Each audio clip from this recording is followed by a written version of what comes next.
Antigamente, Deus falou muitas vezes, de muitas maneiras aos pais pelos profetas, mas nesses últimos dias nos falou pelo Filho, a quem instituiu o herdeiro de todas as coisas, pelos quais também fez o universo. O Filho, que é o resplendor da glória de Deus e a expressão exata do seu ser, sustentado todas as coisas pela sua palavra poderosa, depois de ter feito a purificação dos pecados, assentou-se à direita da majestade nas alturas, tendo se tornado tão superior aos anjos quanto herdou mais excelente nome do que eles. Pois a qual dos anjos Deus em algum momento disse: Você é meu filho, hoje eu gerei você? E outra vez eu lhe serei pai, e ele me será filho? E novamente ao introduzir o primogênito no mundo, diz: E todos os anjos de Deus o adorem. Ainda quanto aos anjos, diz: Aquele que aos seus anjos faz ventos, e a seus ministros labareda de fogo. Mas a respeito do Filho diz: O teu trono, ó Deus, é para todo sempre. Cetro de justiça é o cetro do teu reino. Amaste a justiça e odiaste a iniquidade. Por isso Deus, o teu Deus, te ungiu com óleo de alegria como a nenhum dos teus companheiros.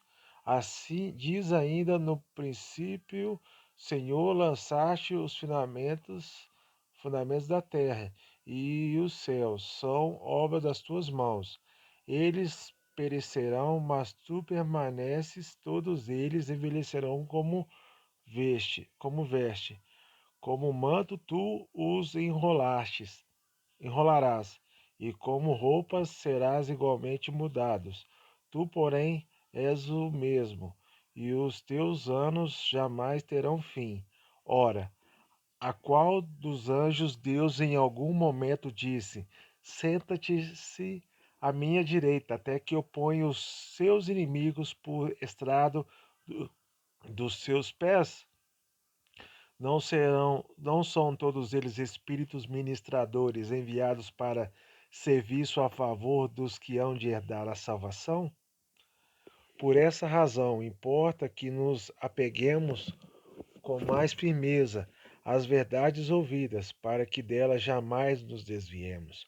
Porque se a palavra falada por meio de anjos se tornou firme, e toda transgressão ou desobediência recebeu justo castigo, como escaparemos nós se não levarmos a sério tão grande salvação, está tendo sido anunciada inicialmente pelo Senhor, depois nos foi confirmada pelos que a ouviram.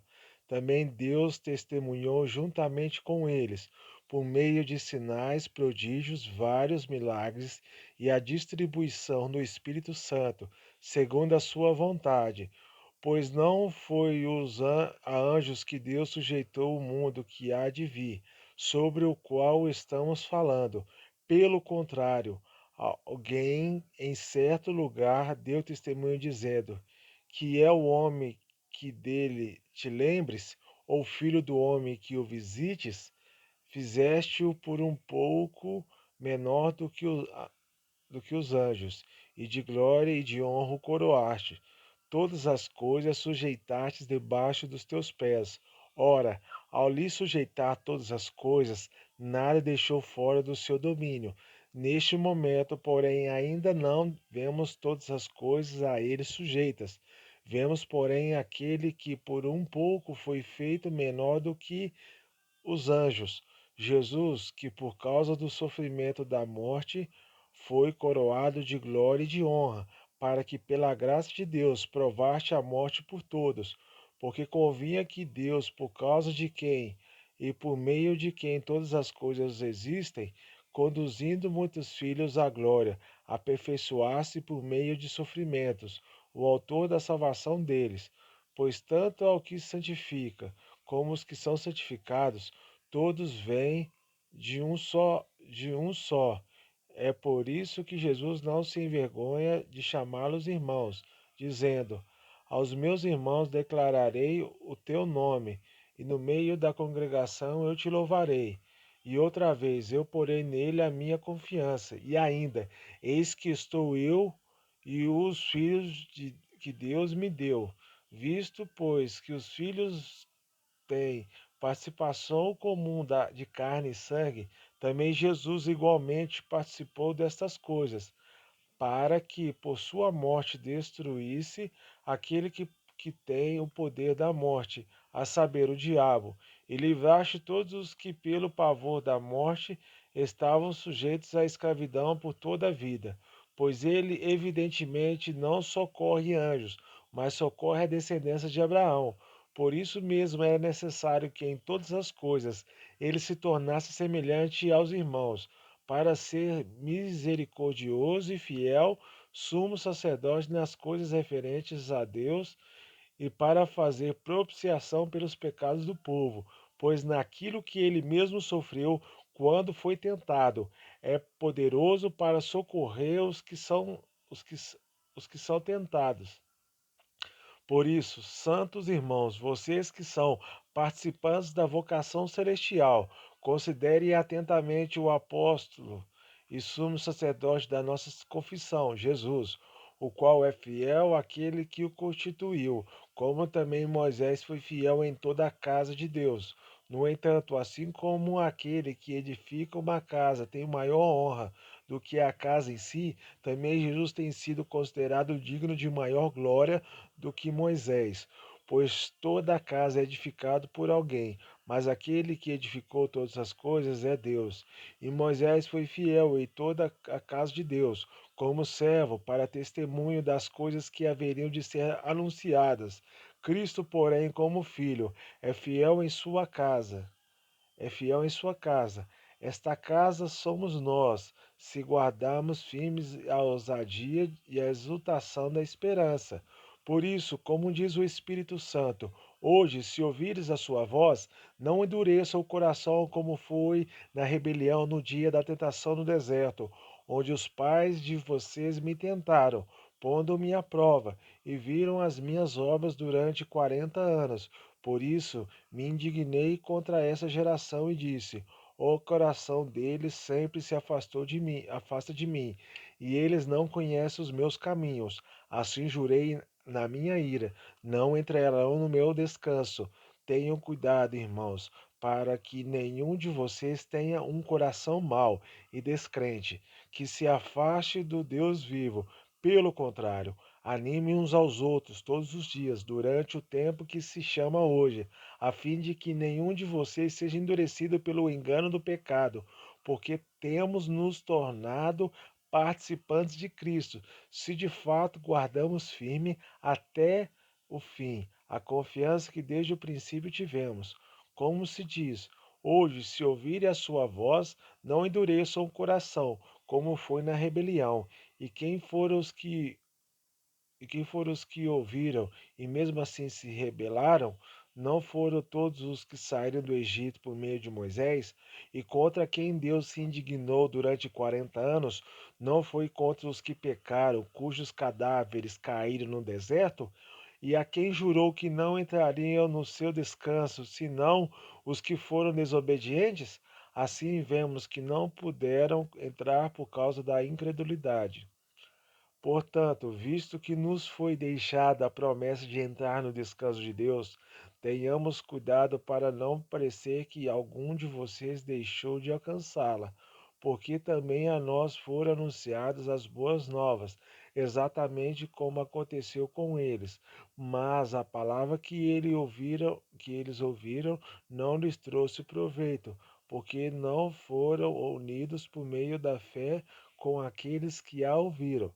Nós, porém, que cremos, entramos no descanso, conforme Deus diz: assim jurei na minha ira, não entrarão no meu descanso. Ele disse isso, mesmo que as obras já estivessem concluídas desde a fundação do mundo, porque em certo lugar assim disse a respeito do sétimo dia.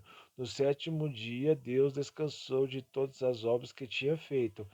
E novamente no mesmo lugar não entrarão no meu descanso, visto, portanto, que resta entrarem alguns naquele descanso e que, por causa da desobediência, não entraram aqueles aos quais anteriormente foram anunciadas as boas novas, de novo determina certo dia, hoje, falando por Davi, muito tempo depois, segundo antes tinha sido declarado, hoje, se ouvirem a sua voz, não endureçam o coração. Ora, se Josué lhes tivesse dado descanso, não falaria posteriormente a respeito de outra coisa, outro dia? Portanto, resta um repouso sabático para o povo de Deus, porque aquele que entrou no descanso de Deus, também ele mesmo descansou de suas obras, como Deus descansou das suas. Portanto, esforcemo-nos por entrar naquele descanso, a fim de que ninguém caia segundo aquele exemplo de desobediência, porque a palavra de Deus é viva e eficaz, é mais cortante do que qualquer espada de dois gumes, e penetra até o ponto de dividir a alma e espírito, juntas e medulas, e é apta para julgar os pensamentos e propósitos do coração. E não há criatura que não seja manifesta na sua presença, pelo contrário, todas as coisas estão descobertas e expostas aos olhos daquele que temos que prestar contas. Tendo, pois, Jesus, Filho de Deus, como grande sumo sacerdote, que adentrou os céus, conservemos firmes a nossa confissão, porque não temos sumo sacerdote que não possa se compadecer das nossas fraquezas.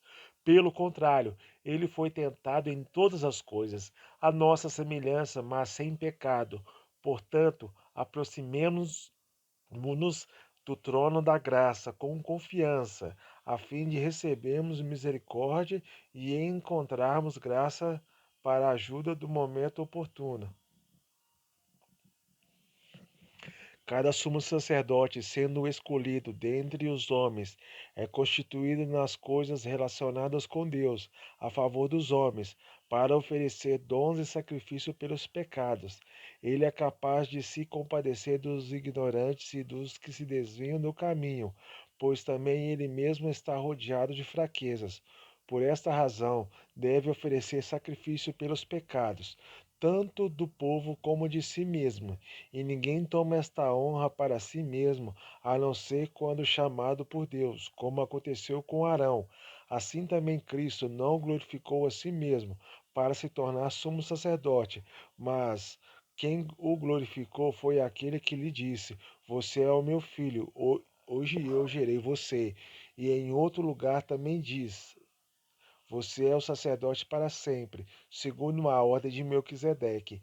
Ele, Jesus, nos dias da sua carne, tendo oferecido como forte clamor e lágrimas, orações e súplicas a quem o podia livrar da morte, foi ouvido por causa da sua reverência.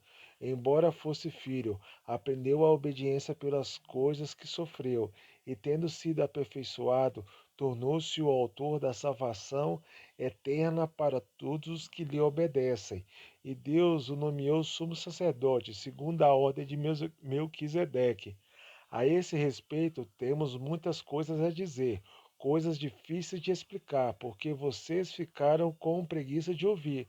Pois, quando já deviam ser mestres, levando em conta o tempo decorrido, vocês têm novamente necessidade de alguém que lhes ensine quais são os princípios elementares dos oráculos de Deus. Passaram a ter necessidade de leite e não de alimento sólido. Ora, todo aquele que se alimenta de leite é inexperiente na palavra da justiça porque é criança, mas o alimento sólido é para os adultos, para aqueles que, pela prática, têm as suas faculdades exercitadas para discernir não somente o bem, mas também o mal. Por isso, deixando os princípios elementares da doutrina de Cristo, deixando os princípios elementares da doutrina de Cristo, avancemos para o que é perfeito, não lançando de novo a base do arrependimento de obras mortas e da fé em Deus. O ensino de batismos e da imposição de mãos, da ressurreição dos mortos e do juízo eterno, isso faremos se Deus o permitir. É impossível, pois, que aqueles que uma vez foram iluminados provaram o dom celestial, se tornaram participantes do Espírito Santo, provaram a boa palavra de Deus e os poderes do mundo vindouro, e caíram. Sim, é impossível outra vez renová-los para arrependimento, visto que, de novo, estão crucificando para si mesmos o Filho de Deus e o expondo à zombaria, porque a terra que absorve a chuva, que frequentemente cai sobre ela, e produz plantas úteis para aqueles que a cultivam, recebe a bênção da parte de Deus. Mas se produz espinhos e ervas daninhas, é rejeitada e está perto da maldição, e o seu fim é ser queimada. Quanto a vocês, meus amados, ainda que falemos desta maneira, estamos certos de que coisas melhores os esperam, coisas relacionadas com a salvação, porque Deus não é injusto para se esquecer do trabalho que vocês fizeram e do amor que mostraram para com o seu nome, pois vocês serviram e ainda estão servindo aos santos. Desejamos que cada um de vocês continue mostrando até o fim o mesmo empenho para a plena certeza da esperança, para que não se tornem preguiçosos, mas imitadores daqueles que pela fé e pela paciência herdam as promessas.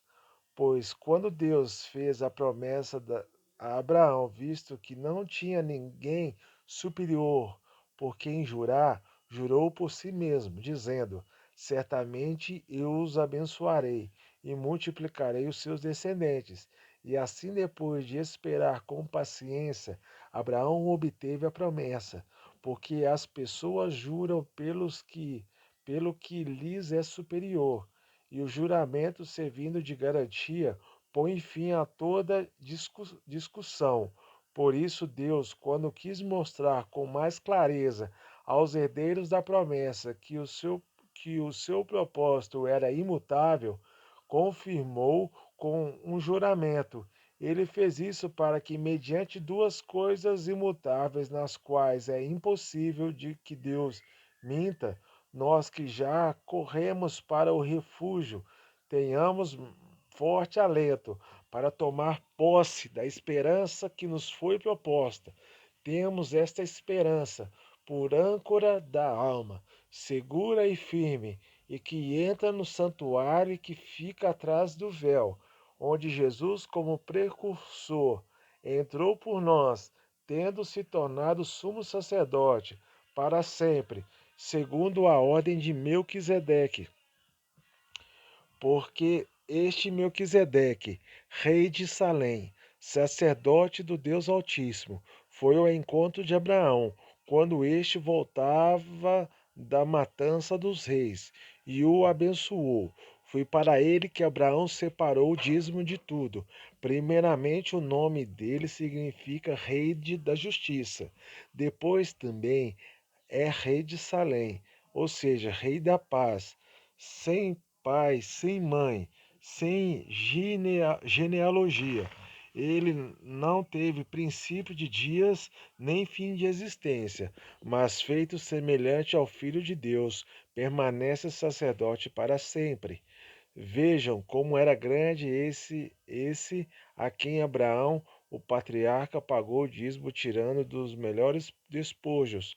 Ora, os que dentre os filhos de Levi receberam o sacerdócio têm ordem, de acordo com a lei, de recolher os dízimos do povo, ou seja, dos seus irmãos, embora estes sejam descendentes de Abraão.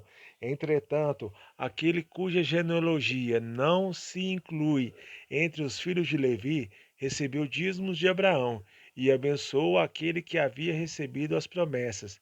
Evidentemente, não há dúvidas de que o inferior é abençoado pelo superior.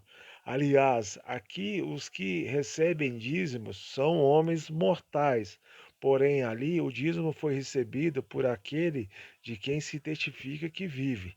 E por assim dizer, também Levi, que recebe dízimos, pagou-os na pessoa de Abraão, porque Levi, por assim dizer, já estava no corpo de seu pai Abraão, quando Melquisedeque foi ao encontro deste.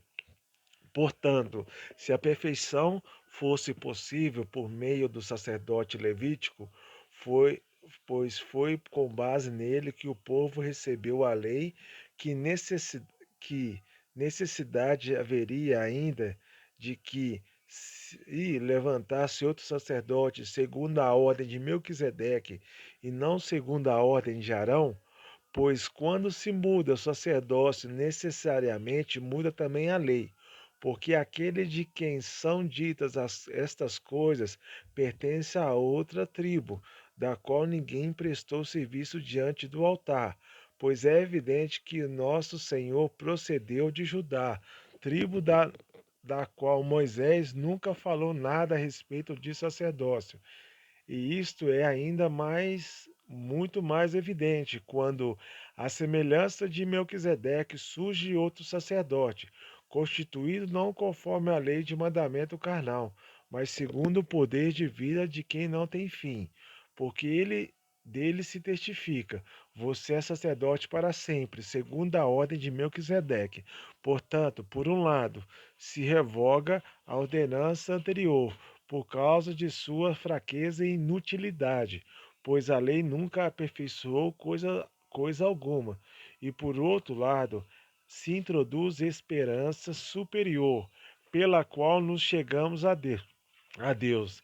E isto não se deu sem juramento, porque os outros são feitos sacerdotes sem juramento, mas este foi feito sacerdote com juramento, por aquele que lhe disse: o Senhor jurou e não se arrependerá. Você é sacerdote para sempre. Por isso mesmo, Jesus se tornou fiador de superior aliança. Ora, os outros são feitos sacerdotes em maior número, porque a morte os impede de continuar. Jesus, no entanto, porque continua para sempre, tem o seu sacerdócio imutável. Por isso também pode salvar totalmente os que por ele se aproximam de Deus, vivendo sempre para interceder por eles, porque nos convinha um sumo sacerdote como este, santo, inculpável, sem mácula, separado dos pecados, exaltado acima dos céus, que não tem necessidade, como os outros sumos sacerdotes, de oferecer sacrifício todos os dias, primeiro por seus próprios pecados, depois pelos do povo, porque fez isto uma vez por todas, quando a si mesmo ofereceu, porque a lei constitui homens sujeitos a fraquezas, como sumos sacerdotes, mas a palavra do juramento, que foi posterior à lei, constitui o Filho, perfeito para sempre. Ora, é essencial das coisas que estamos dizendo é que temos tal sumo sacerdote, que se assentou à direita do trono de majestade nos céus, como ministro do santuário e do verdadeiro tabernáculo que o Senhor erigiu, e não o homem, pois todo sumo sacerdote é constituído para oferecer dons e sacrifícios. Por isso, era necessário que também esse sumo sacerdote tivesse o que oferecer. E, se ele estivesse na terra, nem mesmo sacerdote seria, visto que existirem aqueles que oferecem os dons segundo a lei. Estes ministram em figura e sombra das coisas celestiais, assim como Moisés foi divinamente instruído quando estava para construir o tabernáculo. Pois Deus disse: tenha cuidado para fazer tudo de acordo com o modelo que foi mostrado a você no monte. Mas agora Jesus obteve um ministério tanto mais excelente quanto é também mediador de superior aliança, instituído como base em superiores promessas. Porque se aquela primeira aliança tivesse sido sem defeito, de maneira alguma estaria sendo buscado lugar para para uma segunda aliança. E de fato, repreendendo-os, diz: Eis aí vem dias, diz o Senhor, e firmarei nova aliança com a casa de Israel e com a casa de Judá, não segundo a aliança que fiz com os seus pais, no dia em que os tornei pela mão para os tirar da terra do Egito, pois eles não continuariam na minha aliança, e eu não dei atenção a eles, diz o Senhor, porque esta é a aliança que farei com a casa de Israel. Depois daqueles dias, diz o Senhor, imprimirei as minhas leis na mente deles e escreverei sobre o seu coração, e eu serei o seu Deus, e eles serão o meu povo. E não examinará jamais cada um ao seu próximo, nem cada um ao seu irmão, dizendo: Conheça o Senhor, porque todos me conhecerão, desde o menor até o maior deles. Pois para com as suas iniquidades usarei de misericórdia, e dos seus pecados jamais me lembrarei. Quando ele diz nova aliança, torna antiquada a primeira. Ora, aquilo que se torna antiquado e envelhecido está prestes a desaparecer. Ora, a primeira aliança também tinha preceitos de culto divino e ao seus santuário terrestre. E o seu santuário terrestre, porque foi edificado num tabernáculo cuja parte da frente, onde estavam o candelabro, a mesa e os pães da propiciação, se chama o santo lugar. Por trás do segundo véu se encontrava o tabernáculo que se chama Santo dos Santos, ao qual pertencia um altar de ouro para o incenso e a arca da aliança totalmente coberta de ouro, na qual estava uma urna de ouro contendo o maná, o bordão de Arão que floresceu, e as tábuas da aliança. Sobre a arca estavam os querubins de glória que com a sua sombra cobriam o propiciatório. Mas dessas coisas não falaremos agora e com mais detalhes. Ora, depois que foram feitos todos esses preparativos, os sacerdotes entram continuamente no primeiro tabernáculo para realizar os serviços sagrados. Mas no segundo, o sumo sacerdote entra sozinho uma vez por ano, não sem sangue, que ofereceu por si pelos pecados de ignorância do povo. Por isso, o Espírito Santo quer dar a entender que o caminho do santuário ainda não se manifestou, enquanto o primeiro tabernáculo continua erguido. Isso é uma parábola para a época presente, na qual se oferecem dons e sacrifícios, embora estes, no que diz respeito à consciência, sejam ineficazes para aperfeiçoar aquele que presta culto, pois não passam pelas de ordenanças da carne, baseadas somente em comidas, bebidas e diversas cerimônias de purificação impostas até o tempo oportuno de reforma. Quando, porém, Cristo veio como sumo sacerdote dos bens já realizados, mediante o maior e mais perfeito tabernáculo, não feito por mãos humanas, quer dizer, não desta criação, e não pelo sangue de bodes e de bezerros, mas pelo sangue, próprio sangue. Ele entrou no santuário uma vez por todas e obteve uma eterna redenção. Portanto, se o sangue de bodes e de touros e a cinza de uma novilha, espergidos sobre os contaminados, sacrificam quanto à purificação da carne, muito mais o sangue de Cristo, que pelo Espírito eterno, a si mesmo ofereceu sem mácula a Deus, purificará a nossa consciência das obras mortas para servirmos ao Deus vivo. Por isso mesmo, ele é o mediador da nova aliança, a fim de que os que foram chamados recebam a promessa da herança eterna, visto que houve um monte para a remissão das transgressões que foram cometidas sob a primeira aliança. Porque onde há um testamento, é necessário constatar a morte de quem a fez. Assim, um testamento só é confirmado depois da morte de quem o fez, pois de maneira nenhuma um testamento tem força de lei enquanto ainda vive quem o fez. Por isso, nem a primeira aliança foi estabelecida sem sangue, porque, havendo Moisés proclamado todo o povo todos os mandamentos conforme a lei, pegou o sangue dos bezerros e dos bodes, com água, lã tingida de escarlate e isopo, e aspergiu não só o próprio livro, como também todo o povo, dizendo: Este é o sangue da aliança que Deus ordenou para vocês. Igualmente também aspergiu com sangue o tabernáculo e todos os utensílios do serviço sagrado. De fato, segundo a lei, quase todas as coisas são purificadas com sangue, e sem derramamento de sangue não há remissão.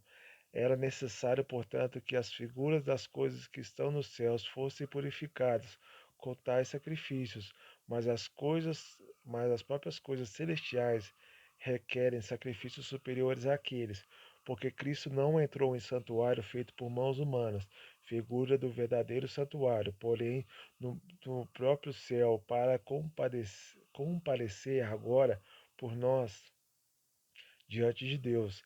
Ele não entrou para oferecer a si mesmo, muitas vezes, como um sacerdote, o sumo sacerdote entra todos os anos no Santo dos Santos como sangue alheio.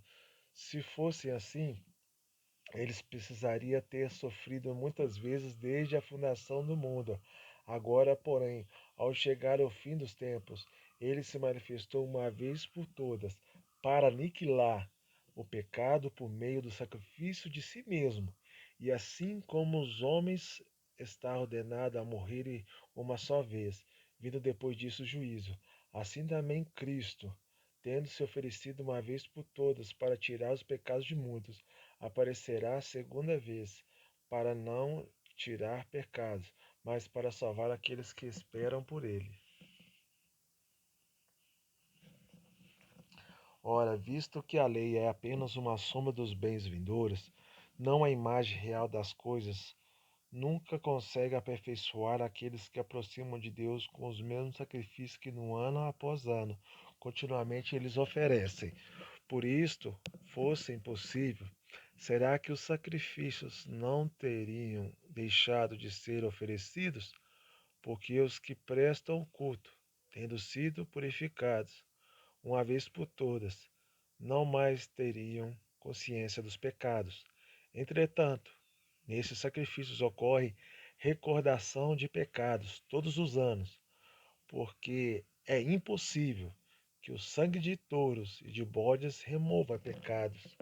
Por isso, ao entrar no mundo, Cristo disse: Sacrifício e oferta não quiseste, mas preparaste um corpo para mim. Não te agradaste de holocaustos e ofertas pelo pecado. Então eu disse: Eis aqui estou. No rolo do livro está escrito a meu respeito. Eu estou aqui para fazer, ó Deus, a tua vontade. Depois de dizer, como acima, sacrifícios, ofertas, holocaustos e ofertas pelo pecado não quiseste, nem deles te agradastes, coisas que se oferecem segundo a lei. Num segundo momento acrescentou: Eis aqui, eis aqui estou para fazer, ó Deus, a tua vontade. E ele remove o primeiro para estabelecer o segundo. Nossa vontade é que temos sido santificados mediante a oferta do corpo de Jesus Cristo, uma vez por todas. Ora, todo sacerdote se apresenta dia após dia para exercer o serviço sagrado e oferecer muitas vezes o mesmo sacrifício, que nunca jamais podem remover pecados. Jesus, porém, tendo oferecido para sempre um único sacrifício pelos pecados, assentou-se à direita de Deus, aguardando daí em diante até que os seus inimigos sejam postos por estrado dos seus pés, porque com uma única oferta aperfeiçoou para sempre os que estão sendo santificados. E disto nos dá testemunho também o Espírito Santo, porque após ter dito, esta é a aliança que farei com eles depois daqueles dias, diz o Senhor. Imprimirei as minhas leis no coração deles e escreverei sobre a sua mente. Acrescenta também os teus pecados e das tuas iniquidades jamais me lembrarei. Ora, onde há remissão de pecados, não existe mais necessidade de sacrifício pelo pecado. Portanto, meus irmãos, tendo ousadia para entrar no santuário, pelo sangue de Jesus, pelo novo e vivo caminho, que ele nos abriu por meio do véu, isto é, pela sua carne, e tendo um grande sacerdote sobre a casa de Deus, aproximemo-nos com um coração sincero, em plena certeza de fé, tendo o coração purificado de má consciência e do corpo lavado com a água pura. Aguardemos firme a confissão da esperança, sem vacilar, pois quem fez a promessa é fiel. Cuidemos também de nos animar uns aos outros, no amor e na prática de boas obras. Não deixemos de nos congregar, como é de costume de alguns. Pelo contrário, façamos admoestações, ainda mais agora que vocês veem que o dia se aproxima. Porque se continuarmos a pecar de propósito, depois de termos recebido o conhecimento da verdade, já não resta sacrifício pelos pecados. Pelo contrário, resta apenas uma terrível expectativa de juízo e fogo vingador, prestes a consumir os adversários. Quem tiver rejeitado a lei de Moisés morre sem misericórdia, pelo depoimento de 2 ou 3 testemunhas. Imagine quanto mais severo deve ser o castigo daquele que pisou o Filho de Deus, profanou o sangue da aliança com a qual foi santificado e insultou o Espírito da graça, pois conhecemos aquele que disse: A mim pertence a vingança, eu retribuirei. E outra vez o Senhor julgará o seu povo. Horrível coisa é cair na mão do Deus vivo. Lembre-se dos dias passados, quando depois que foram iluminados, vocês sustentarão grande luta e sofrimentos. Em certos momentos, vocês foram transformados em espetáculo, tanto para serem insultados quanto para serem maltratados. Em outras, vocês se tornaram comparticipantes com aqueles que foram tratados assim, porque vocês não apenas se compadeceram dos encarcerados, mas também aceitaram com alegria a expoliação dos seus bens, porque sabiam que tinham um patrimônio superior e durável. Portanto, não percam a confiança de vocês, porque ela tem grande recompensa. Vocês precisam perseverar, para que, havendo feito a vontade de Deus, alcancem a promessa, porque ainda dentro de pouco tempo aquele que vem virá e não irá demorar. Mas o meu justo viverá pela fé. E se retroceder dele, a minha alma não se agradará. Nós, porém, não somos dos que retrocedem para a perdição, mas somos da fé para a preservação da alma.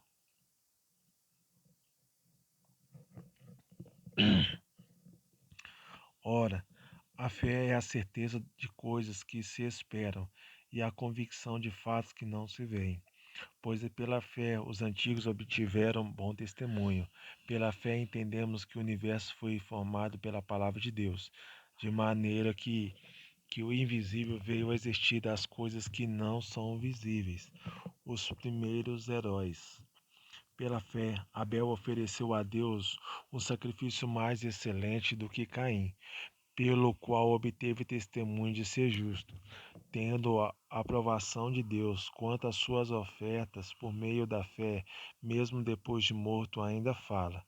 Pela fé, Enoque foi levado a fim de não passar pela morte. Não foi achado porque Deus o havia levado, pois antes de ser levado, obteve testemunho de que havia agradado a Deus. De fato, sem fé é impossível agradar a Deus, porque é necessário que aquele que se aproxima de Deus creia que ele existe e que recompensa os que o buscam. Pela fé, Noé é divinamente instruído a respeito de acontecimentos que ainda não se viam, e sendo temente a Deus, construiu uma arca para a salvação da sua família. Assim ele condenou o mundo e se tornou herdeiro da justiça que vem da fé, os patriarcas. Pela fé, Abraão, quando chamado, obedeceu, a fim de ir para um lugar que devia receber como herança, e partiu sem saber para onde ia. Pela fé, peregrinou na terra da promessa, como em terra alheia, habitando em tendas como Isaque e Jacó, herdeiros com ele da mesma promessa. Porque Abraão, aguardando a cidade que tem fundamentos, da qual Deus é o arquiteto e instrutor. Pela fé também a própria Sara, apesar de não poder ter filhos e já ser idosa, recebeu poder para ser mãe, pois considerou fiel aquele que lhe havia feito a promessa. Por isso também de um só homem praticamente morto saiu uma posteridade tão numerosa como as estrelas do céu, e inumerável como a areia que está na praia do mar. Todos estes morreram na fé, não obtiveram as promessas, mas viram-nas de longe e se alegraram com elas, confessando que eram estrangeiros e peregrinos na terra. Porque os que falam desse modo manifestam estar procurando uma pátria. E se na verdade se lembrassem daquele onde saíram, teriam a oportunidade de voltar. Mas agora desejam uma pátria superior, isto é, celestial. Por isso Deus não se envergonha deles, de ser chamado ao seu Deus, porque lhes preparou uma cidade. Pela fé, Abraão, quando posto à prova, ofereceu Isaque. Aquele que acolheu as promessas de Deus estava a ponto de sacrificar o seu único filho, do qual havia sido dito: a sua descendência virá por meio de Isaque. Abraão considerou que Deus era poderoso até para ressuscitar Isaque dentre os mortos, de volta também figuradamente ao receber de volta, de onde também figuradamente o recebeu de volta. Pela fé, igualmente Isaque abençoou Jacó e Esaú a respeito das coisas que ainda estavam por vir. Pela fé, Jacó, quando estava para morrer, abençoou cada um dos filhos de José e, apoiado sobre a extremidade do seu bordão, adorou a Deus. Pela fé, José aproximou do seu fim. Fez menção do êxodo dos filhos de Israel, bem como deu ordens a respeito dos próprios ossos. Moisés. Pela fé, Moisés, depois de nascer, foi escondido por seus pais durante 3 meses, porque viram que era menino bonito, e não temeram o decreto do rei.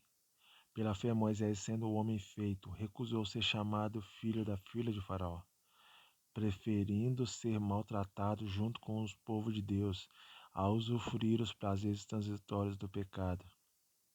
Ele entendeu que ser desprezado por causa de Cristo era uma riqueza maior do que os tesouros do Egito, porque contemplava a recompensa. Pela fé, Moisés abandonou o Egito, não ficando amedrontado com a ira do rei, pois permaneceu firme como quem vê aquele que é invisível. Pela fé celebrou a Páscoa e o derramamento do sangue, para que o exterminador não tocasse nos primogênitos de Israel. Pela fé os israelitas atravessaram o Mar Vermelho, como por terra seca. Quando os egípcios tentaram fazer o mesmo, foram engolidos pelo mar. Os israelitas em Canaã. Pela fé ruinaram as muralhas de Jericó, depois de rodeados por 7 dias. Pela fé, Raabe, a prostituta, não foi destruída com os desobedientes, porque acolheu os espias com paz. E quem mais direi? Certamente me faltará o tempo necessário para falar de Gideão, de Baraque, de Sansão, de Jefté, de Davi, de Samuel e dos profetas, os quais, por meio da fé, conquistaram reinos, praticaram a justiça, obtiveram promessas, fecharam a boca dos leões, extinguiram a violência do fogo, escaparam de ser mortos à espada. Da fraqueza tiraram força, fizeram-se poderosos na guerra, puseram em fuga exércitos estrangeiros. Mulheres receberam pela ressurreição dos seus mortos. Alguns foram torturados, não aceitando o seu resgate para obterem superior ressurreição. Outros, por sua vez, passaram pela prova das zombarias e açoites, sim, até de algemas e prisões. Foram apedrejados, cerrados ao meio, mortos ao fio da espada. Andaram como peregrinos, vestidos de peles de ovelhas e de cabras, e passaram por necessidades. Foram afligidos e maltratados. O mundo não era digno deles. Andaram errantes pelos desertos, pelos montes, pelas covas, pelos astros da terra. Todos estes, mesmo tendo obtido bom testemunho por meio da fé, não obtiveram a concretização da promessa, porque Deus tinha previsto algo melhor para nós, para que eles sem nós não fossem aperfeiçoados. Portanto, portanto também nós, visto que temos a rodear-nos tão grande nuvem de testemunhas, livremos de todo o peso, de todo o pecado que tão firmemente se apega a nós e corramos com perseverança a carreira que nos está proposta, olhando firmemente para o autor e consumador da fé, Jesus, o qual em troca de alegria que lhe estava proposta, suportou a cruz, sem se importar com a vergonha, e agora está sentado à direita do trono de Deus. Portanto, pensem naquele que suportou tamanha oposição dos pecados contra si mesmo, para que vocês não se cansem nem desanimem. Na luta contra o pecado, vocês ainda não resistiram até o sangue, e vocês se esqueceram dos filhos que esqueceram da exortação que lhes é dirigida, como a filhos. Filho meu, não despreze a correção de quem os que vem do Senhor, nem desanime quando você é repreendido por ele. Porque o Senhor corrige a quem ama e castiga todo filho a quem aceita. É para a disciplina que vocês preservaram, Deus os trata como filhos, ao qual é o filho a quem o pai não corrige. Qual, a, qual é o filho a quem o pai não corrige? Mas se estão sem essa correção, da qual todos se tornam participantes, então vocês são bastardos e não filhos. Além disso, tínhamos os nossos pais humanos que nos corrigiam e nós os respeitávamos. Será que então não nos sujeitaremos muito mais ao Pai Celestial para vivermos? Pois eles nos corrigiam por pouco tempo, segundo melhor lhes parecia. Deus, porém, nos disciplina para o nosso próprio bem, a fim de sermos participantes da sua santidade. Na verdade, toda disciplina, ao ser aplicada, não parecia ser motivo de alegria, mas de tristeza. Porém, mais tarde produz fruto pacífico aos que têm sido por ela exercitados, fruto de justiça. Por isso, levantem as mãos cansadas e fortaleçam os joelhos vacilantes. Façam caminhos retos para os seus pés, para que o manco não se desvie, mas seja curado. Procurem viver em paz com todos e busquem a santificação, sem a qual ninguém verá o Senhor. Cuidem para que ninguém fique afastado da graça de Deus e que nenhuma raiz de amargura brotando cause perturbação, e por meio dela muitos sejam contaminados. E cuidem para que não haja nenhum impuro ou profano, como foi Esaú, o qual um prato de comida vendeu o seu direito de primogenitura. Vocês sabem também que posteriormente, querendo herdar a bênção, foi rejeitado, pois não achou lugar de arrependimento, embora com lágrimas tivessem buscado. Ora, Vocês não chegaram ao fogo palpável e acesso, a escuridão,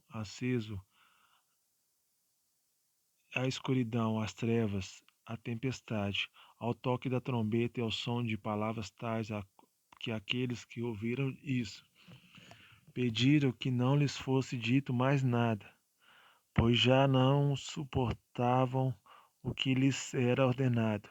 Até um animal, se tocar o monte, será apedrejado.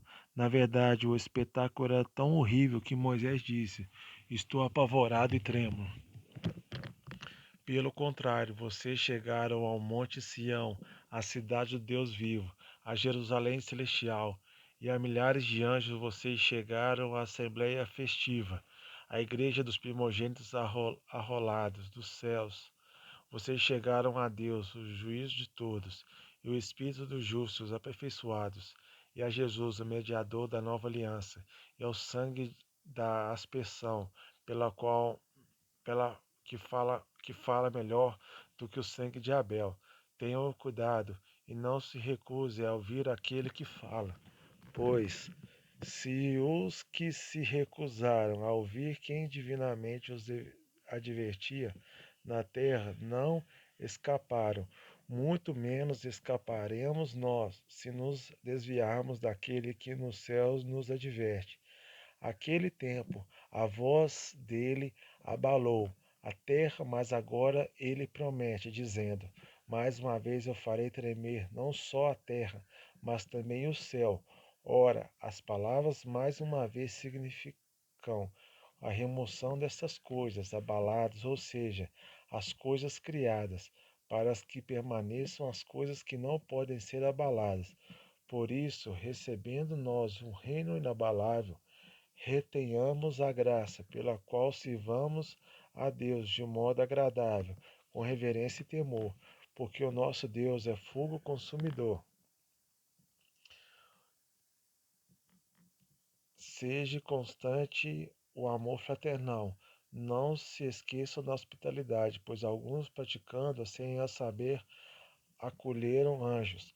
Lembre-se dos presos, como se estivesse na cadeia com eles, dos que sofrem maus tratos, como se vocês mesmos fossem maltratados. Digno de honra entre todos sejam o matrimônio, bem como o leito conjugal, sem mácula, porque Deus julgará os impuros e os adúlteros. Que a vida de vocês seja isenta de avareza. Contentem-se com as coisas que vocês têm, porque Deus disse: de maneira alguma deixarei vocês, nunca jamais o abandonarei. Assim, afirmemos confiantemente: o Senhor é o meu auxílio, não temerei. O que é, o que alguém pode me fazer? Lembre-se dos meus líderes, lembre dos seus líderes, dos quais pregaram a palavra de Deus a vocês e consideram atentamente a fim da vida deles. Imitem a fé que tiveram. Jesus Cristo é o mesmo ontem, hoje e para sempre. Não se deixe levar por doutrinas diferentes e estranhas, porque o que vale é ter o coração confirmado com graça e não com alimentos, que nunca trouxeram proveito aos que se preocupam com isso. Temos um altar no qual os que ministram no tabernáculo não têm direito de comer, pois aqueles animais cujo sangue é trazido pelo sumo sacerdote para dentro do Santo dos Santos como sacrifício pelo pecado, têm um corpo queimado fora do acampamento. Por isso também Jesus, para santificar o povo, pelo seu próprio sangue, sofreu fora da cidade. Saiamos, pois a ele fora do acampamento, levando a mesma desonra que ele suportou. De fato, não temos aqui cidade permanente, mas buscamos a que há de vir, por meio de Jesus, pois ofereçamos a Deus sempre sacrifício de louvor, que é o fruto de lábios que confessam o seu nome. Não se esqueçam da prática do bem e da mútua cooperação, pois de tais sacrifícios Deus se agrada. Obedeça aos seus líderes e sejam submissos a eles, pois zelam pela alma de vocês, como quem deve prestar contas. Que eles possam fazer isto com alegria e não gemendo. Do contrário, isso não trará proveito nenhum para vocês. Orem por nós, pois estamos certos de que temos a consciência limpa, querendo em todas as circunstâncias fazer o que é correto. Peço com insistência que vocês façam isto, para que eu lhes seja restituído o mais depressa possível. Ora, o Deus da paz, que tornou a trazer dentro dos mortos nosso Senhor Jesus, o grande pastor das ovelhas, pelo sangue da eterna aliança, aperfeiçoe vocês em todo bem, para que possam fazer a vontade dele, que ele opere em nós o que é agradável diante dele, por meio de Jesus Cristo, a quem seja a glória para todo sempre. Amém. Irmãos, peço que escutem com paciência esta palavra de exortação, porque na verdade escrevi de forma bem resumida. Saibam que o irmão, o irmão Timóteo foi posto em liberdade. Se ele vier logo, irei vê-los na companhia dele. Saúdem todos os líderes, bem como todos os santos. Os da Itália mandam saudações. A graça esteja com todos vocês.